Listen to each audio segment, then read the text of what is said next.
Hi, this is Vanessa Horn of NetworkingSavvy.com, answering your frequently asked questions and the questions you should be asking about network marketing. Now, this is one of the questions I get. Vanessa, can anybody be successful in this space? Almost everybody.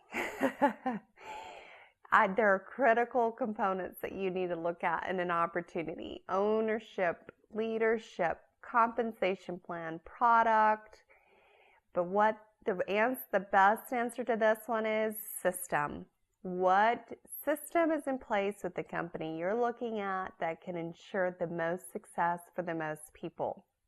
Is it a system that's simple to duplicate or viral in nature? Even better, if it's viral in nature, it's got an inherent excitement about it that people can't help but share, then you're setting yourself up for something that could make more people be successful in it. The most successful people in network marketing, what I've found, are people who are go-getters, people who are self-motivated, people who have a sphere of influence or who know how to leverage introducing their market to others who are influential. So those are just a couple of key things. And if you'll go to networkingsavvy.com, I'll give you more tools to help you be successful in this space. That is my heart.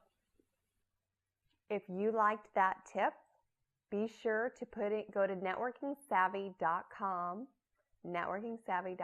and be sure to enter your name and your email address to get all 20 videos to the frequently asked questions and questions you should be asking about network marketing.